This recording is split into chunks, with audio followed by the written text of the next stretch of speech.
राम राम सभी को। तो हमारा जन्म क्यों हुआ, हुआ तो कैसे हुआ, दुनिया कैसे शुरू हुई, दुनिया शुरू हुई तो क्यों हुई, क्या पर्पस था शुरू होने का, क्या लाइफ का पर्पस है, क्या एंड गेम है, इसके बारे में आज हम बात करेंगे। इसके पर्पस के बारे में आज बात करेंगे, तो थोड़ा इसको समझने की कोशिश करेंगे। तो चलिए वीडियो की शुरुआत करते हैं।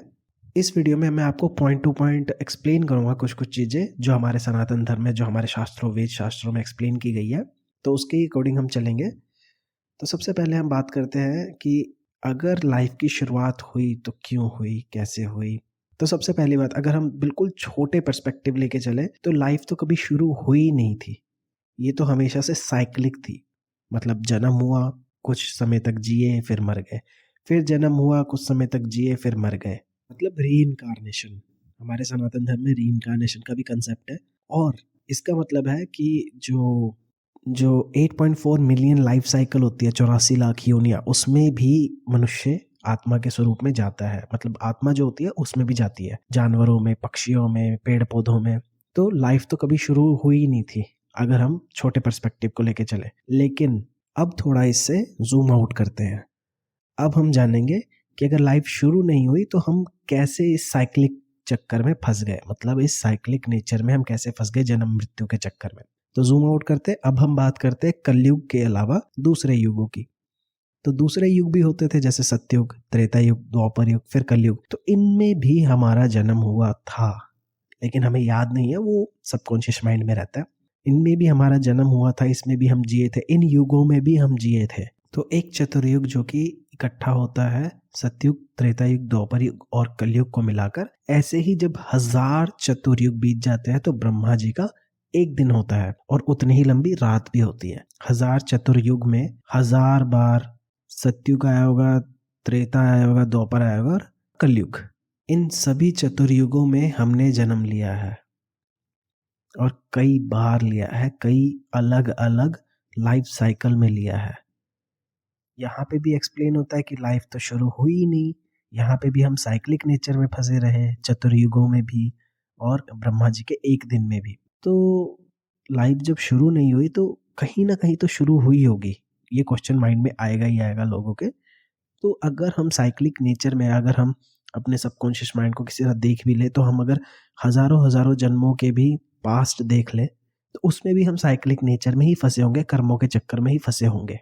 तो पता कैसे चले कि दुनिया की शुरुआत कैसे हुई, अगर जीवन की कहीं से तो शुरुआत हुई होगी, ये क्वेश्चन जरूर आएगा। तो चलिए थोड़ा और जूम आउट करते हैं।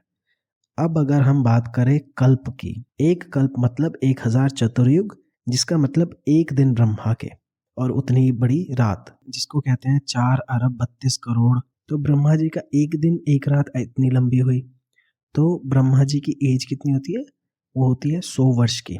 याद रखिएगा, ब्रह्मा जी दुनिया के, जब ब्रह्मांड की शुरुआत हुई, यूनिवर्स की क्रिएशन हुआ परब्रह्म से, ब्रह्मा जी पहले लिविंग बीइंग थे, तो उनकी भी एज है 100 वर्ष की।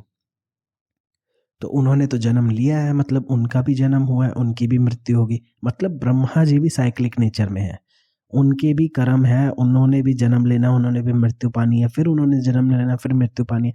ऐसे ही अगर हम अपने व्यू को और जूम आउट करें तो इसका मतलब है कि मल्टीवर्स में भी जितने भी ब्रह्मा हैं उनकी भी एक आयु है 100 वर्ष की, ये जितनी भी डिसाइडेड है। तो वो भी जीते हैं, मरते हैं, जीते। मतलब यहाँ पे भी हमें साइक्लिक नेचर दिख रहा है। यहाँ पे भी हमें ये नहीं दिख रहा कि जीवन की शुरुआत कहाँ से हुई, या वो बिगिन, या वो शुरुआत कैसे हुई, या यूनिवर्स की शुरुआत कैसे हुई।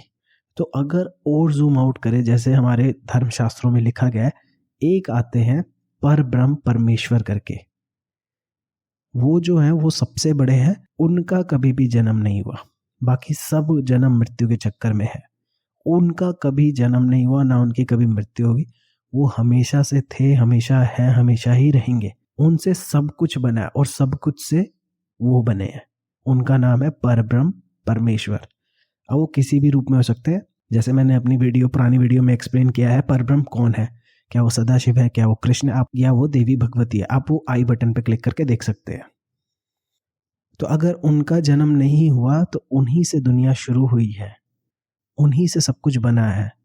बाकी सबका जन्म उन्हीं से हुआ है, उनका कभी भी जन्म नहीं हुआ। वो एक एब्सोल्यूट पॉइंट है। तो उनसे कैसे शुरुआत हुई? उनसे कैसे लाइफ बिगिन हुई, उनसे कैसे यूनिवर्सेस बने। तो इसको एक्सप्लेन करने के लिए हमारे धर्मशास्त्रों में ये बताया गया है, जब परब्रह्म परमेश्वर ने अपने आप को एक से अनेक करने की इच्छा जागृत की, तब उनमें एक कंटिन्यूअस विस्फोट हुआ जिससे सब कुछ का जन्म हुआ। तो यहाँ पे जो ये लाइन एक्सप्लेन करती है, ये कई धर्मशास्त्रों में आपको मिल जाएगी, शिव पुराण में मिल जाएगी, देवी भागवत पुराण में मिल जाएगी। तो इसका मतलब है कि ये जो जीवन की शुरुआत हुई है, ये एक्शन और उसके कॉन्सिक्वेंस को लेके है। यहाँ पे एक्शन क्या है? एक्शन है कि थिंक, डिजायर कि एक से अनेक हो जाए। दूसरा, ये कॉज एंड इफेक्ट को भी डिनोट करता है, मतलब एक कॉज ने एक इफेक्ट जनरेट किया। और ये लॉ ऑफ मोशन भी कह सकते हैं, third law of motion, every action has equal and opposite reaction. तो इसका मतलब है जब परब्रह्म परमेश्वर ने अपनी एक डिजायर दिखाई कि मेरे को एक से अनेक होना है, तो वहां पे विस्फोट हुए और वहां से उन्होंने अपने आप को एक रूप में ढाला जिससे दुनिया की फिर शुरुआत हुई। मतलब वो एक एब्सोल्यूट पॉइंट है जहां से दुनिया की शुरुआत हुई। उसके बाद जितनी भी शुरुआतें आप सोच सकते हो, चाहे वो आम ह्यूमन बीइंग की हो, या उसके कलयुग में रहने की हो, या उसके चतुर्युग में रहने की हो, या उसके एक कल्प में रहने की हो, या एक ब्रह्मा की उम्र हो, ये सब के सब एक छोटे छोटे स्टेप हैं और वो सब के सब साइक्लिक नेचर में है। सिर्फ एक एब्सोल्यूट पॉइंट है जो इस सर्कल में कभी भी नहीं आता, जो मृत्यु और जन्म के सर्कल में कभी भी नहीं आता, वो है परब्रह्म परमेश्वर। उसके अलावा सब कुछ एक सर्कल में है। अब अगर सोचा जाए, अगर मैंने यहाँ पे एक्सप्लेन कर दिया आपको कि लाइफ की शुरुआत कैसे हुई, लाइफ साइक्लिक नेचर में क्यों है, तो एंड गेम क्या है? मतलब हम क्यों फंसे हैं हम इस साइक्लिक चक्कर में, जन्म मृत्यु के चक्कर में? एंड गेम क्या है? हमें चाहिए क्या, या उस एब्सोल्यूट पॉइंट को क्या चाहिए? देखिए, जैसा एक्सप्लेन किया था कि हर एक चीज़ का एक्शन रिएक्शन है, हर एक चीज़ का एक्शन कॉन्सिक्वेंस है, कॉज इफेक्ट है। तो उस इफेक्ट को अब दोबारा से ख़त्म करना, यही उस परब्रह्म परमेश्वर का मेन मोटिव है।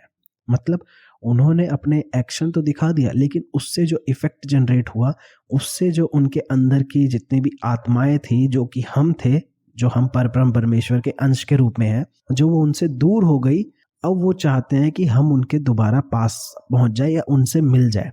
तो ये इफेक्ट को खत्म करने के लिए ही ये सब चक्कर है, साइक्लिक चक्कर। हम परब्रह्म परमेश्वर से दूर है, भगवान से दूर है, तो वो चाहते हैं कि हम दोबारा से उनके पास पहुंचे, अपने कर्मों को ठीक करके, या उनकी तरह बन के, इक्वल नहीं, सिमिलर इन कैरेक्टरिस्टिक्स कह सकते हैं आप, कि जो कैरेक्टरिस्टिक्स है वो थोड़े से उनके सिमिलर हो जाए, तब आप परब्रह्म परमेश्वर के पास पहुंच जाओगे। यही एंड गेम है।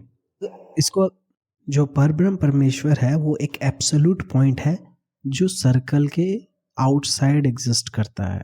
मतलब जो सर्कल लाइफ और डेथ को डिनोट करती है, उसके आउटसाइड है। तो वो जो एब्सोल्यूट पॉइंट है वो हमेशा यूनिवर्सेस क्रिएट करते रहते हैं, यूनिवर्सेस बनाते रहते हैं विद देयर ब्रह्मा विष्णु महेश, ताकि उसमें जो आत्माएं रह रही है वो दोबारा से अपने कर्म के चक्कर, उस साइक्लिक नेचर से बाहर निकल के एब्सोल्यूट पॉइंट पे पहुंच जाए, जो कि है परब्रह्म परमेश्वर। इसको एक एनालॉजी के रूप में भी समझा सकता हूं मैं। जैसे अभी लेटेस्ट में AI चल रहा है, आर्टिफिशियल इंटेलिजेंस, जिसमें बेसिकली जो प्रोग्रामर होता है वो मॉडल्स बनाता है। मॉडल्स क्या है?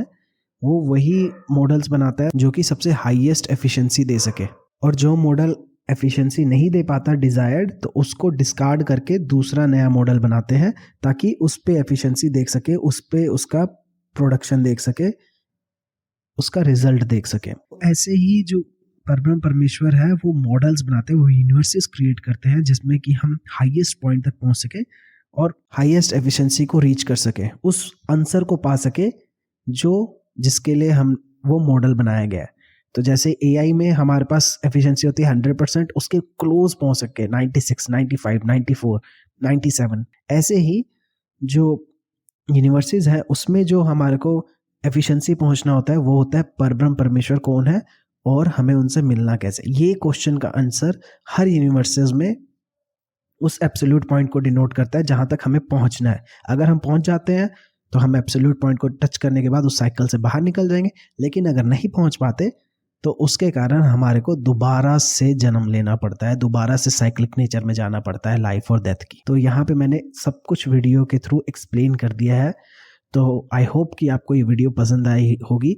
तो प्लीज़ इसे लाइक कीजिएगा, शेयर कीजिएगा, सब्सक्राइब भी कीजिएगा, और मुझे आपके सपोर्ट की बहुत ज़रूरत है, तो प्लीज़ सपोर्ट कीजिएगा अभी। धन्यवाद आप सभी का।